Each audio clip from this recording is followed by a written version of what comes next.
Imagina a seguinte cena. Você encara aquele documento totalmente em branco no computador.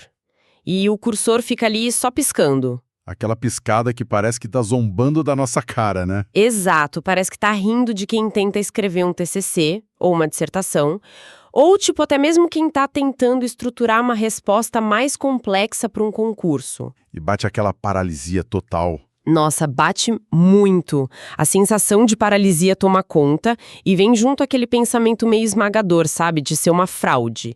De não conseguir extrair, assim, do absoluto nada, uma ideia psicológica brilhante e, sei lá, 100% original. É um cenário assustador para quem estuda. É assustador e é, assim, a receita perfeita para exaustão mental. Porque existe essa crença limitante, né? Uhum. A crença de que o trabalho intelectual de excelência, ele nasce de uma epifania. Como se o cérebro brilhante operasse no vácuo, isolado de tudo. Como se um raio caísse na cabeça da pessoa, né? Exatamente. Quando, na verdade, tentar criar a partir do zero absoluto é justamente o que trava o nosso processo cognitivo. É por isso que, bom, no nosso programa de hoje, aqui no Psim Áudio, a nossa missão é desconstruir de vez essa paralisia. Uma missão em tanto. Com certeza. Nós vamos pegar aquelas perspectivas sobre criatividade do livro Roube como um Artista, do Austin Kleon, e vamos fazer um resumo, bem detalhado e didático da obra. A ideia é traduzir tudo isso direto para a realidade de quem estuda psicologia. Seja o pessoal da graduação, da pós, ou até quem está naquela odisseia dos concursos públicos. Isso aí. Mas olha, antes da gente mergulhar de cabeça, logo de cara eu tenho que dar um aviso muito especial para a nossa audiência. É que agora o canal Psim Áudio tem um clube exclusivo, que é o Clube Psi. Uma adição fantástica para o nosso espaço, inclusive. Nossa, demais. Lá no Clube Psi, quem nos acompanha vai encontrar cursos de aprofundamento gigantescos na área de psicologia e também vídeos que são totalmente exclusivos para os membros. É um ambiente desenhado mesmo para enriquecer a jornada acadêmica. E para ter acesso a todo esse material, assim, por um preço muito baixo, mas com um alto valor de conteúdo, é só clicar no botão Seja Membro e fazer parte do clube. Recado dado. Então, por onde a gente começa a quebrar esse mito aí do gênio intocável? Então, o ponto de partida do autor, que eu acho, assim, libertador, é a premissa de que nada é original. Nada? Absolutamente nada. Nada. Todo trabalho criativo, todo artigo científico ou, sei lá, toda intervenção clínica bem-sucedida é tudo construído sobre o que veio antes. O livro defende aquela matemática da genética das ideias, sabe? A regra do 1 mais 1 é igual a 3? Exato, nós somos, no fim das contas, um grande mashup, uma mistura das nossas influências acadêmicas e culturais. E o somatório final é sempre maior e diferente das partes originais. Uhum. Só que isso exige uma mudança de paradigma, né? Porque na academia a gente sente uma pressão colossal para inventar a roda. Total. Se a pessoa vai escrever uma monografia, ela acha que tem que revolucionar a terapia cognitivo-comportamental inteira no primeiro trabalho. Ou criar um novo viés do zero para a psicanálise. Mas se a gente parte dessa ideia de que somos um mashup, então o trabalho principal de quem estuda não é necessariamente criar, mas sim coletar boas influências. É uma curadoria. O autor até usa uma expressão que a própria mãe dele costumava dizer, que é: lixo que entra é lixo que sai. O famoso garbage in, garbage out. Isso. A qualidade da nossa produção acadêmica vai ser tão boa quanto a qualidade das coisas das quais a gente se cerca. Entendi. O papel de um estudante não é acumular toda a informação do mundo de qualquer jeito, mas agir como um curador muito chato e seletivo. Mas aí, peraí, surge um obstáculo logístico brutal aí no meio. Qual? Pensa no volume de PDFs, de livros físicos e editais que uma pessoa na psicologia precisa ler. É uma montanha. É infinito. Como fazer essa seleção orgânica sem entrar numa sobrecarga cognitiva absurda? Porque o excesso de referências pode poluir o repertório rapidinho. Pode, e polui. E para contornar essa sobrecarga, o livro propõe uma estratégia excelente, chamada de árvore genealógica. Árvore genealógica. Tipo montar a família dos autores? Quase isso. A ideia não é tentar devorar a história inteira da psicologia de uma vez só, porque isso dá uma indigestão intelectual em qualquer um. O segredo é mastigar um pensador por vez. Mastigar um pensador. Gostei disso. É simples. Você escolhe um autor ou autora que realmente te gera paixão. Digamos, a Winnicott, ou o Vygotsky, ou Aaron Beck, se for a sua praia. Tá, escolhi o Beck. E aí? Aí você estuda profundamente essa pessoa, mergulha mesmo. Depois, o próximo passo não é pular para um assunto aleatório, mas sim encontrar 3 pessoas que o próprio Aaron Beck admirava e estudava, e descobrir tudo sobre elas. Ah, nossa. Isso faz muito sentido do ponto de vista do aprendizado, porque cria meio que uma narrativa, né? Exato, uma linhagem. Em vez de ficar lendo tópicos aleatórios, a pessoa segue uma linha de pensamento causal.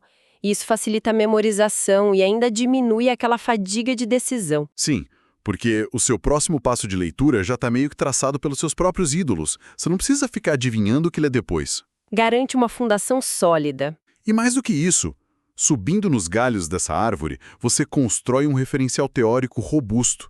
E o livro acopla essa curadoria a uma ação prática de escrita, que é fascinante.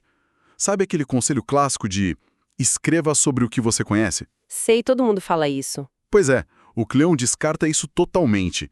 Ele diz que a gente tem que escrever o trabalho que a gente deseja ler. Como assim? Tipo uma fanfiction acadêmica? Precisamente. Em vez de fazer um TCC burocrático, quem está escrevendo tem que se perguntar o que os grandes teóricos deixaram de responder. O que aconteceria se 2 autores de abordagens divergentes sentassem para conversar no meu artigo? Isso aí. Isso injeta paixão no estudo e tira aquele peso enorme da obrigação institucional. E transforma uma postura passiva de só absorver o texto em uma postura superativa de diálogo, né? Com certeza. Agora, toda essa dinâmica flui muito bem enquanto o trabalho fica ali restrito à leitura e à escrita. Mas tem um muro de concreto com o qual todo profissional em formação acaba esbarrando. Que é o momento de ir para a prática. O primeiro estágio clínico, ou aquela primeira prova oral de um concurso de altíssima pressão. É nessa hora que a teoria parece que evapora da mente. É o momento em que a vulnerabilidade atinge o pico absoluto, onde o bicho pega. E é um cenário mega fértil para a famosa síndrome do impostor, né? O próprio livro define isso clinicamente como a incapacidade de internalizar realizações. É aquela sensação paralisante de que a gente é uma fraude e que, a qualquer momento, alguém vai entrar na sala e desmascarar a gente. A pessoa sente que, por estar meio que copiando as posturas dos professores ou dos supervisores dela, ela não tem o menor direito de ocupar aquela cadeira de terapeuta. E aí vem o antídoto que o autor sugere que pode soar bem contraintuitivo num ambiente acadêmico sério. A orientação é: finja até conseguir. Finja até conseguir. Ele resgata aquela velha metáfora do Shakespeare de que o mundo é um palco. Trazendo para o nosso contexto da saúde mental, o jaleco, as roupas mais formais, a prancheta de anotações, o próprio setting terapêutico, tudo isso é o figurino e o cenário. O livro cita a história que está lá no livro Só Garotos, da cantora Patti Smith. Ah, eu já ouvi falar. Então, ela e um amigo vestiam umas roupas meio extravagantes e iam para as praças de Nova York para fingir que eram artistas. Eles só fingiam. E mantiveram essa performance até que o mundo começou a tratar eles como artistas de verdade. E a identidade se solidificou. Mas olha, eu preciso levantar um ponto bem crítico aqui, porque essa ideia de fingir pode acender um baita alerta na nossa área. Claro. A ética. A psicologia exige muita autenticidade na clínica.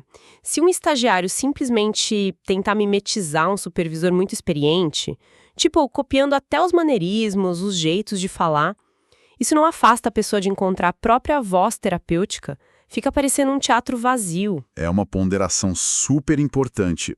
Mas é por isso que o livro traça uma linha assim muito, muito clara entre plágio e engenharia reversa. Tá, e qual a diferença prática? O plágio é antiético e vazio. É tentar fazer o trabalho do outro passar por seu sem entender nada da estrutura. Agora, o que o autor defende é a imitação inicial estritamente como uma ferramenta de aprendizado. Entendi. É um processo de desconstrução. Sabe, a gente copia a forma para conseguir entender a função que está por trás dela. É igualzinha a uma criança que aprende a desenhar cobrindo os traços de um desenho que já está pronto no papel. Certo. Entendi a diferença. A imitação é tipo o andaime que segura a construção até o prédio conseguir ficar de pé sozinho. Ótima analogia. Mas como que acontece essa transição na vida real? Como a pessoa deixa de ser uma mera cópia do professor e passa a ter a própria identidade clínica. A resposta, ironicamente, está na nossa incapacidade humana de fazer cópias perfeitas. Como assim? O livro traz um exemplo genial sobre o apresentador americano Conan O'Brien. No comecinho da carreira, ele tentou desesperadamente imitar o David Letterman, que era o maior ídolo dele. E ele conseguiu. Fracassou completamente. Ficou péssimo. Mas foi justamente nesse fracasso, nessa tentativa frustrada de ser outra pessoa, que ele acabou revelando a própria voz. O aprendizado evolui da imitação para a emulação. Nossa, isso é muito fascinante.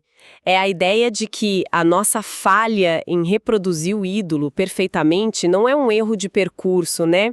É o momento exato em que a nossa identidade se manifesta. É aí que a magia acontece. O verdadeiro eu acadêmico surge nas rachaduras da nossa tentativa de imitar os outros. Exato. Porque as nossas limitações físicas e cognitivas garantem que a gente nunca vai ser uma cópia exata de ninguém.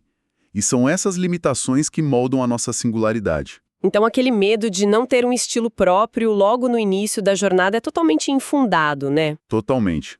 O estilo é inevitável. Ele vai aparecer quer você queira ou não. Olha, isso é uma quebra de expectativa formidável e um alívio gigante para quem está ali ralando na graduação. Mas bom, antes da gente avançar para as engrenagens de como manter essa consistência no longo prazo, a gente vai fazer uma pequena pausa amigável por aqui. Opa, vamos lá. É o seguinte, se quem está ouvindo o nosso programa de hoje estiver gostando das discussões e dessa análise, a gente deixa o convite para curtir o conteúdo aqui no canal Psi em áudio. É só dar um clique rápido. E mais, compartilhar esse áudio naqueles grupos de WhatsApp da faculdade, sabe? Ou nos fóruns de psicologia e de concursos. Isso ajuda demais a fortalecer a nossa comunidade e leva esse alívio acadêmico para mais pessoas que também estão nessa jornada que é super desafiadora. É uma rede de apoio essencial para a saúde mental de quem estuda. Sem dúvida nenhuma. Ah, e lembrando que para quem quiser explorar mais a fundo, tem ótimas sugestões de bibliografia na descrição do vídeo. E não posso deixar de reforçar o convite para o nosso Clube Psi, que está de portas abertas esperando novos membros, com cursos e materiais de muito aprofundamento. É só clicar em Seja Membro.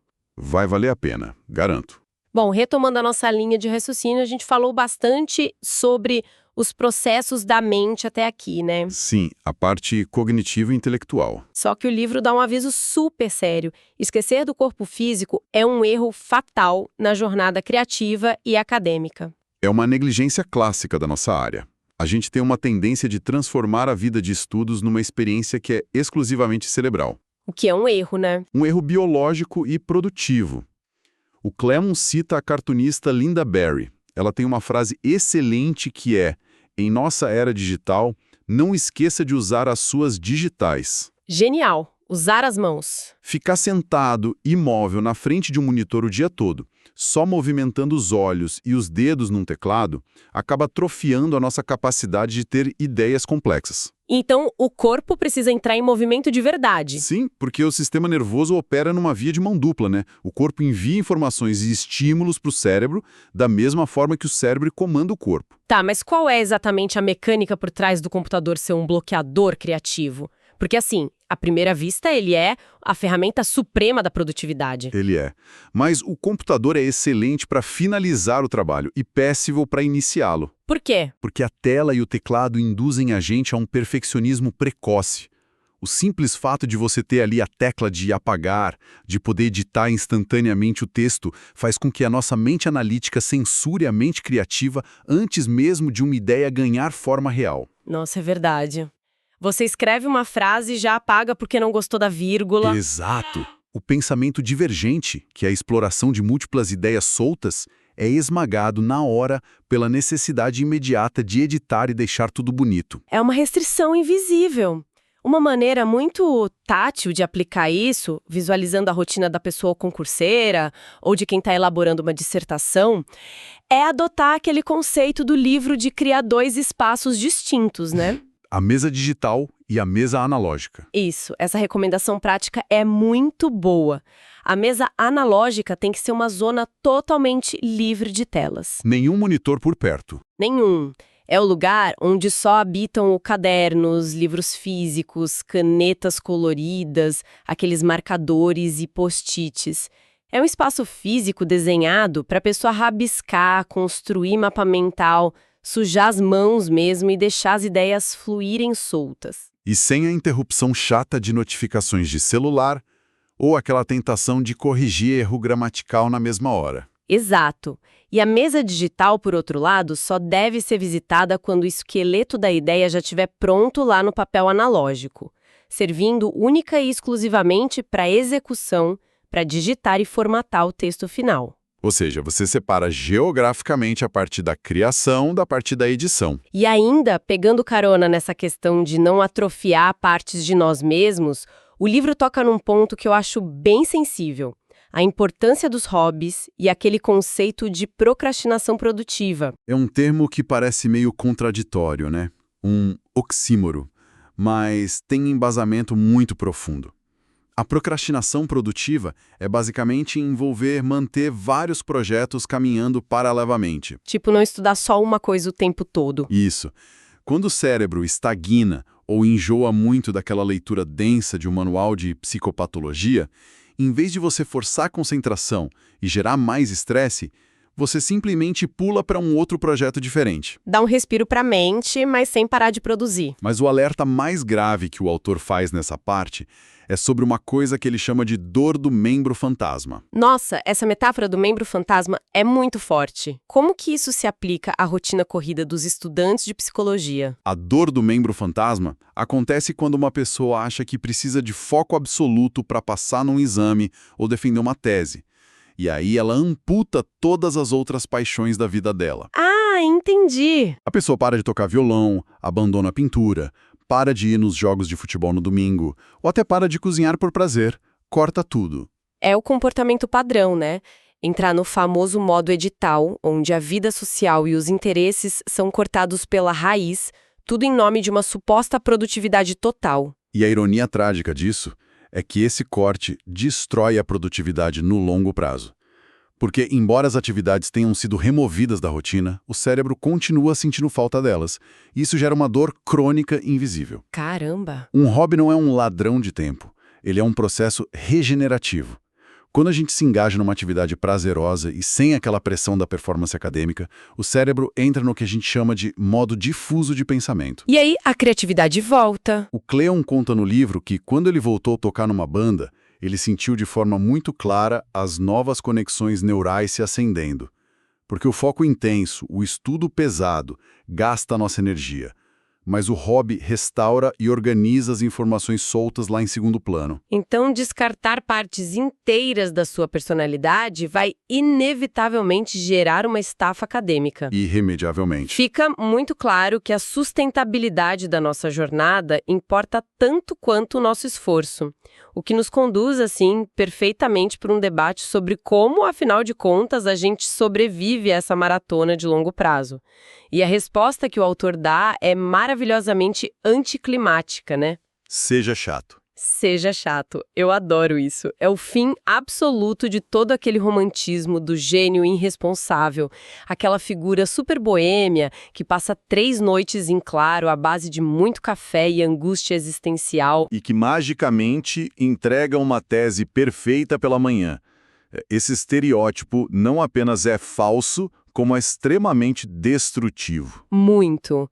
A vida acadêmica sustentável exige pilares que têm muito pouco glamour, na verdade. E o autor destaca 3 alicerces fundamentais nessa parte.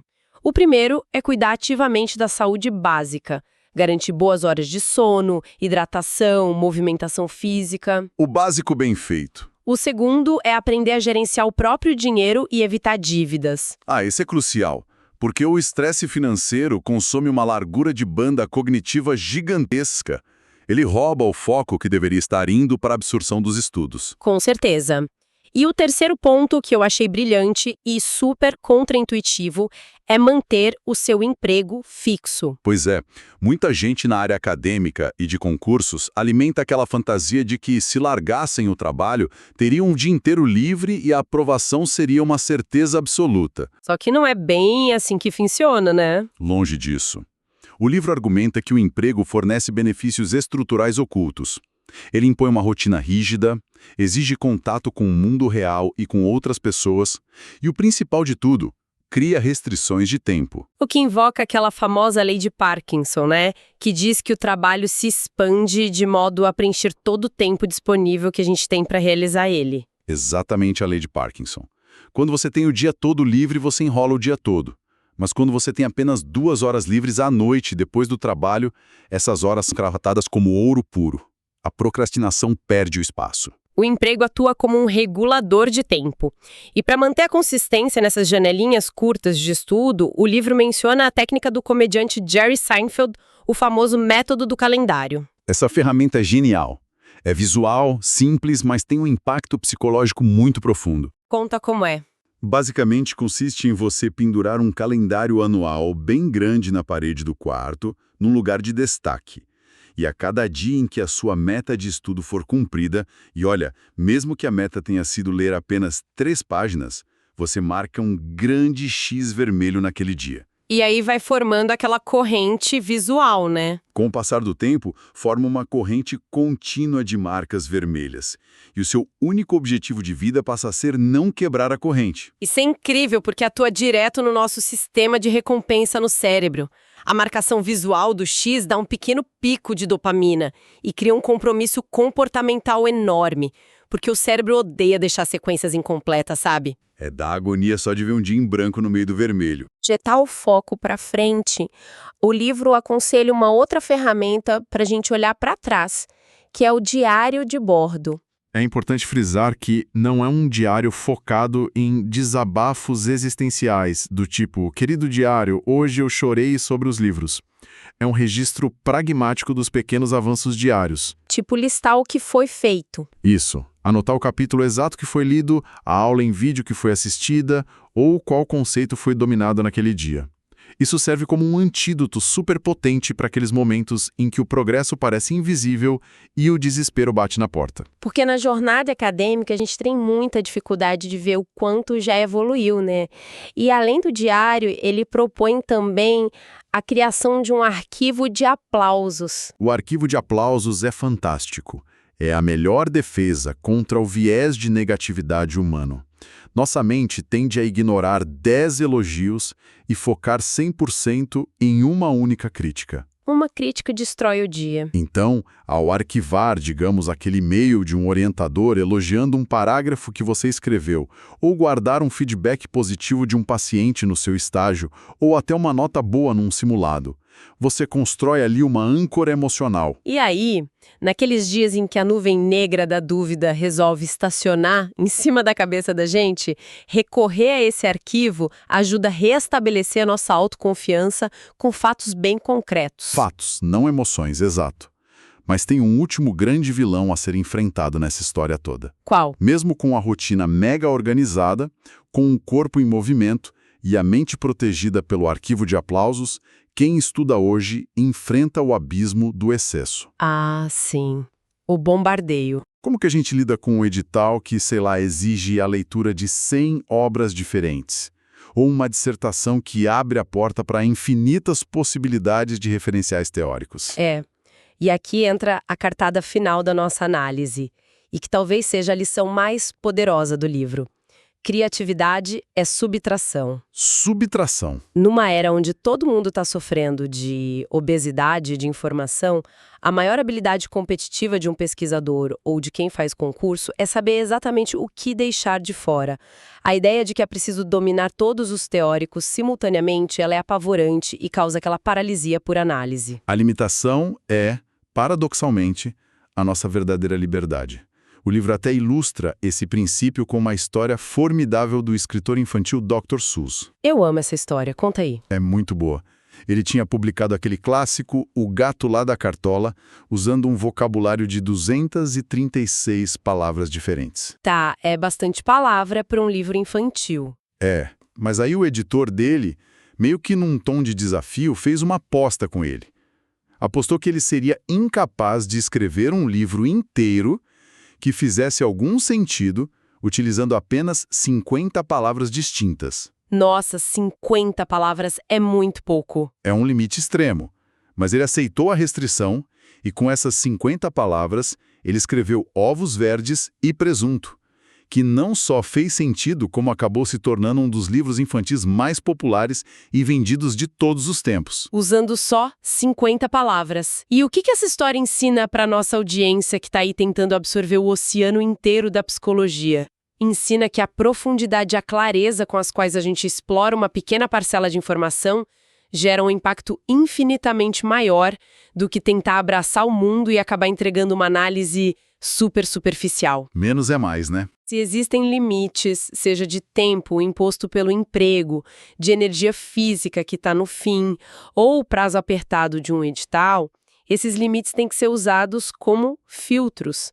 A limitação força o nosso cérebro a abandonar a fadiga de decisão e a ser quase cirúrgico, focando apenas e tão somente no que é essencial para aquele momento clínico ou para a hora da prova. Sintetizou com perfeição o valor de uma restrição inteligente.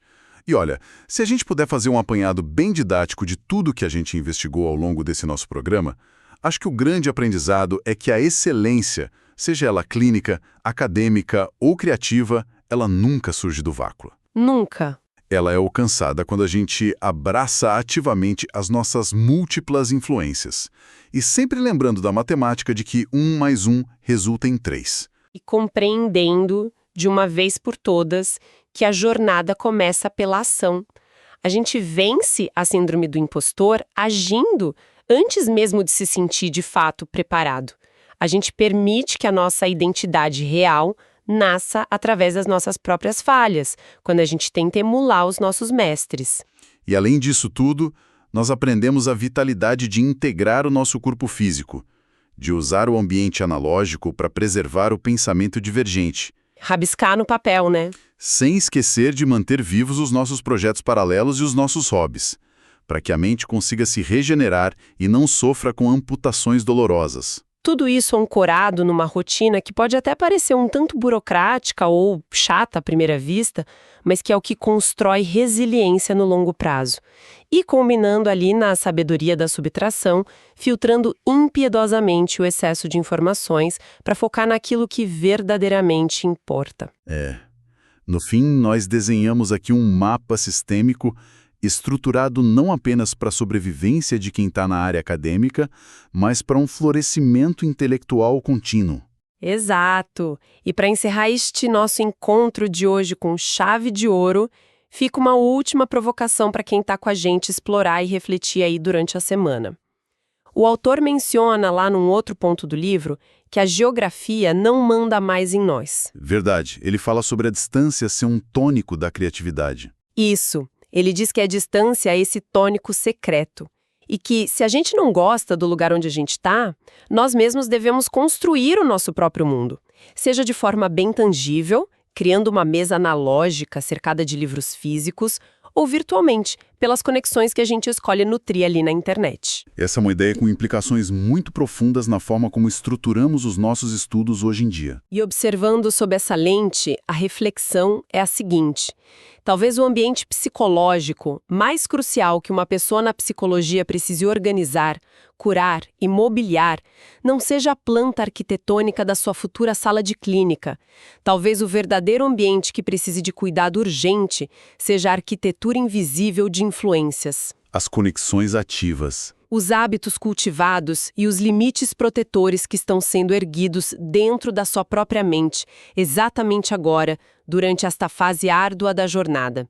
Fica aí a reflexão para todo mundo que nos acompanha até aqui. Foi um privilégio enorme conduzir essa análise rica com todos vocês. Foi muito bom mesmo. Faça um convite final aqui para seguirem o canal Psi em Áudio, garantindo acesso a mais conteúdos que conectam a psicologia de verdade com a prática e o aprendizado contínuo.